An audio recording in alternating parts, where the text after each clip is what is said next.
Blog base कर रहे होते हैं कंटेंट्स पे, और अगर आपका कंटेंट ही अच्छा नहीं है तो ब्लॉग्स जो हैं वो इररिलेवेंट है। तो फिर आपने बस एक वेबसाइट बनाई हुई है कि जो शायद साल में कोई बंदा विजिट कर ले भूल भुला के, और फिर इवेंचुअली उसको जल्दी से लीव करके चला जाए, और आप सिर्फ ब्लॉग पब्लिश करी जा रहे हैं और कंटेंट लिखी जा रहे हैं जो ना कोई पढ़ रहा है ना उसका कोई फ़ायदा हो रहा है। तो इस वजह से एक अच्छा ब्लॉग बनाने के लिए आपको रिच कंटेंट की ज़रूरत होती है। तो दोस्तों, इस सेशन के अंदर मैं चंद टिप्स आपको दूंगा कि जो आपको हेल्प करेंगी आपकी ब्लॉग को मार्केट करने के अंदर, यानी कि ज़्यादा से ज़्यादा यूजर्स को लाने के लिए ऑर्गेनिक तरीके से। सबसे पहला पॉइंट, बी रीडर स्पेसिफिक।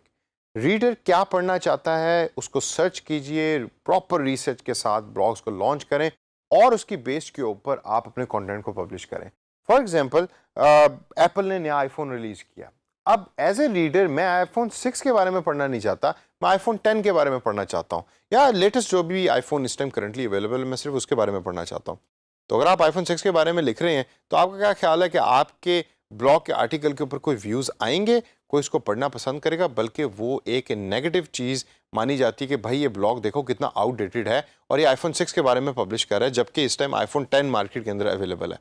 तो जब भी आप कोई भी चीज़ पब्लिश करें तो मेक श्योर करें कि रीडर पढ़ना क्या चाहता है उस पर्टिकुलर टाइम पीरियड में, उसके मुताबिक और उसके रिलेटेड चीज़ को लिखें ताकि रीडर ज़्यादा से ज़्यादा आपकी वेबसाइट पे आए। सेकंड पॉइंट है कि मेक योर पोस्ट स्कैनेबल। मैं रिपीट करता हूँ ये पॉइंट, ये बहुत इंपॉर्टेंट पॉइंट है। मेक योर पोस्ट या make your blog post scannable. जब भी कोई रीडर ब्लॉग पे जाकर आपकी वेबसाइट पे कोई आर्टिकल पढ़ रहा होता है तो वो क्या करता है, जरा प्रोसेस को जहन में लेके आइए और सोचिए। आपने ब्लॉग का नाम टाइप किया, ब्लॉग पे आप लैंडिंग पेज पे पहुंचे, वहां एक आर्टिकल है। अब आर्टिकल को आपने कैसे पढ़ना शुरू किया? आप आर्टिकल को कभी भी पहले वर्ड से आखिरी वर्ड तक नहीं पढ़ते हैं। This is the beauty of the blog, you only scan the article. आप उसको स्क्रॉल अप स्क्रॉल डाउन करेंगे, आप देखेंगे कि अच्छा यार ये आर्टिकल मुझे अच्छा लग रहा है कि नहीं लग रहा, ये मुझे पढ़ना चाहिए कि नहीं पढ़ना चाहिए, और फिर शायद आप जाके उस पूरे के पूरे आर्टिकल को पढ़ें। इसलिए जो पहली चीज मैं आपको बताना चाहूंगा इधर कि यू राइट लिस्टिकल्स नॉट आर्टिकल्स। आप लिस्ट ओरिएंटेड आर्टिकल्स या लिस्ट ओरिएंटेड ब्लॉग्स लिखें जिसके अंदर डिफरेंट लिस्ट हों। फॉर एग्जांपल, अक्सर आप ब्लॉग्स की पोस्ट आप देख रहे होते हैं कि top 10 actors of the world, या top 10 cars of the world, या top 10 most expensive houses of the world, और इस तरह की पोस्ट के ऊपर क्लिक्स बहुत ज्यादा आ रहे होते हैं।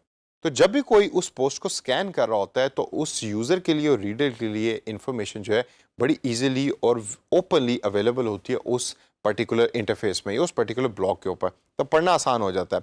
Second, use headings rather than paragraphs, या use headings for each paragraph भी आप कर सकते हैं। यानी कि जब भी आपने नया पैराग्राफ लिखना है तो आप उसके ऊपर एक हेडिंग लिख दें। स्कैनिंग के अंदर यूजर को, रीडर को बहुत मदद देती है। फॉर एग्जाम्पल, मैंने अगर कोई चीज़ पढ़नी है किसी ब्लॉग के बारे में और मैंने उसको स्कैन किया तो मैं सिर्फ हेडिंग देख रहा हूँ अभी फिलहाल, क्योंकि हेडिंग ज़रा पढ़ना और देखना आसान होती हैं, तो मुझे पता लग जाएगा कि इस पर्टिकुलर ब्लॉग में, इस पर्टिकुलर आर्टिकल में क्या मेरे लिए कुछ चीज़ है या मैंने इसको यहीं क्लोज करना है और छोड़ के चले जाना है। खाली टेक्स्ट फॉर्म में अगर आप पैराग्राफ भर देंगे तो कोई इसको स्कैन नहीं कर सकता। जब कोई स्कैन नहीं करेगा तो आपकी रीडेबिलिटी कम हो जाएगी। Utilise white space. हमेशा आप जब भी कोई चीज़ पोस्ट कर रहे होते हैं वेबसाइट पे या ब्लॉग के ऊपर, तो आपके पास एक स्पेस होती है जिसको हम वाइट स्पेस का नाम देते हैं, उसको प्रॉपर्ली यूटिलाइज करें। ज़रूरी नहीं है कि आप बेतहाशा अल्फाज भर दें एक ही पेज के ऊपर, एक ही आर्टिकल के अंदर।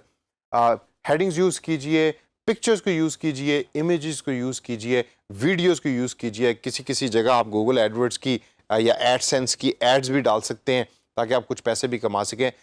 तो स्पेस को प्रॉपर्ली यूटिलाइज करें। और लास्ट के अंदर अपनी पोस्ट को स्कैनेबल बनाने के लिए जो पॉइंट है वो है कि यूज फ्यूअर आइडियाज। दोस्तों, जब भी आपने कोई आर्टिकल लिखना है, बराए मेहरबानी एक आइडिया पे एक आर्टिकल लिखें ब्लॉग पे। आपके पास ज्यादा आइडियाज हैं, आई एम श्योर कि आपके पास बहुत ज्यादा आइडियाज हैं, आप डिफरेंट आर्टिकल्स लिख लें, दिन के अंदर 5 आर्टिकल लिख के पब्लिश कर दें, लेकिन एक आइडिया पे एक आर्टिकल हो, ताकि जब भी कोई यूजर और रीडर आपकी ब्लॉग वेबसाइट पे आए और स्कैन करे तो उसको पता हो कि मैं किस बारे में पढ़ रहा हूँ। तो इस वजह से यूज फ्यूअर आइडियाज।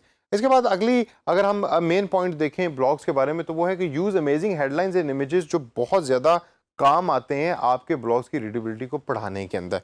मतलब कि जब भी आपने, जिस तरह मैंने भी पहले एग्जांपल थी कि top most expensive luxury houses of the world, अभी एक हेडिंग है, मेरी तरह का बंदा हो सकता है कि उस चीज़ को पढ़ना चाहे, उस चीज़ को देखना चाहे। अब अगर आप उस पर आपने क्लिक किया और आपने नीचे टेक्स्ट लिखा हुआ है तो वो भी रेलेवेंट नहीं है। तो हेडिंग हो अच्छी, और जब आप उस पर क्लिक करें तो अंदर इमेजेस हों, मैं ये नहीं पढ़ना चाहता कि ये इसका ओनर कौन है, ये कहाँ एक पैराग्राफ की फॉर्म में कौन से मुल्क के कौन से शहर में ये हाउस बना हुआ है। मैं सिर्फ देखना चाहता हूँ उसकी इमेज क्या है और मे बी उसकी प्राइस क्या है। ओनर, जगह शगह मैं इतना ज़्यादा इंटरेस्टेड नहीं है। इसी वजह से जब आप ब्लॉग लिख रहे हैं तो अच्छी हेडिंग्स हो, इंटरेस्टिंग हो, कैचिंग हेडिंग हो। एक लफ्ज़ ब्लॉग की दुनिया में और अर्निंग, डिजिटल अर्निंग की दुनिया में यूज़ होता है क्लिक बेट का। क्लिक बेट के ऊपर अक्सर ऐसे लोग हैं कि जो उससे एग्री नहीं करते, लेकिन click bait is a reality. Click bait से मुराद ये है कि आप इस तरह के हेडिंग्स और इस तरह के टाइटल्स और इस तरह की इमेजेस पोस्ट कर रहे होते हैं कि जिसके ऊपर लोग क्लिक करना पसंद करते हैं, जबकि कंटेंट में दर हकीकत वो चीज़ शामिल नहीं होती। आपने कभी भी ये काम नहीं करना। जो भी आप हेडिंग यूज़ कर रहे हो और इमेज यूज़ कर रहे हैं वो डायरेक्टली आपके आर्टिकल से रिलेट हो रहा हो। वो रिलेट होगा तो आपकी रेलेवेंसी ज़्यादा बढ़ेगी। अगर आपके रेलेवेंट ब्लॉग नहीं होगा तो लोग उसको छोड़ छोड़ के जाएंगे और इन द फ्यूचर कभी भी आपके कंटेंट पे क्लिक नहीं करेंगे, because they will feel like कि इस पर्टिकुलर ब्लॉग का तो कंटेंट ठीक नहीं है। अगला पॉइंट है visit Google AdWords a lot of times. क्यों? क्योंकि उसमें होता है कीवर्ड प्लानर। कीवर्ड प्लानर से आपको पता लग रहा होगा कि आजकल लोग किस बारे में कितनी रिसर्च कर रहे हैं या सर्च कर रहे हैं, तो उसको देखकर आप अपने ब्लॉग्स को ओरिएंट करें। फॉर इंस्टेंस, जिस पहले मैंने कहा कि आईफोन 10 का ज़माना चल रहा है तो लोग आईफोन 10 के बारे में पढ़ना चाह रहे हैं, उसकी ड्यूरेबिलिटी, उसकी ओवरऑल कंस्ट्रक्शन कैसी है, उसकी स्पेसिफिकेशन क्या है, तो उसके बारे में आप लिख सकते हैं। पुराने कंटेंट से दूर रहें और गूगल एडवर्ड्स इसमें आपको बहुत ज़्यादा हेल्प करेगा अपने कीवर्ड प्लानर के थ्रू। तो दोस्तों, इस सेशन के अंदर मैंने आपके साथ चंद टिप्स को शेयर किया जिसके थ्रू आप अपने ब्लॉग का कंटेंट रिच बना सकते हैं और ज़्यादा से ज़्यादा लोगों तक पहुंच सकते हैं ऑर्गेनिक तरीके से, और इस तरीके से आपकी ट्रैफिक भी बढ़ सकती है। इन तमाम टिप्स को अप्लाई कीजिए, अप्लाई करके देखें कि क्या ये टिप्स आपके ब्लॉग के लिए अच्छी हैं और आपको अच्छा रिजल्ट ला के दे सकती हैं।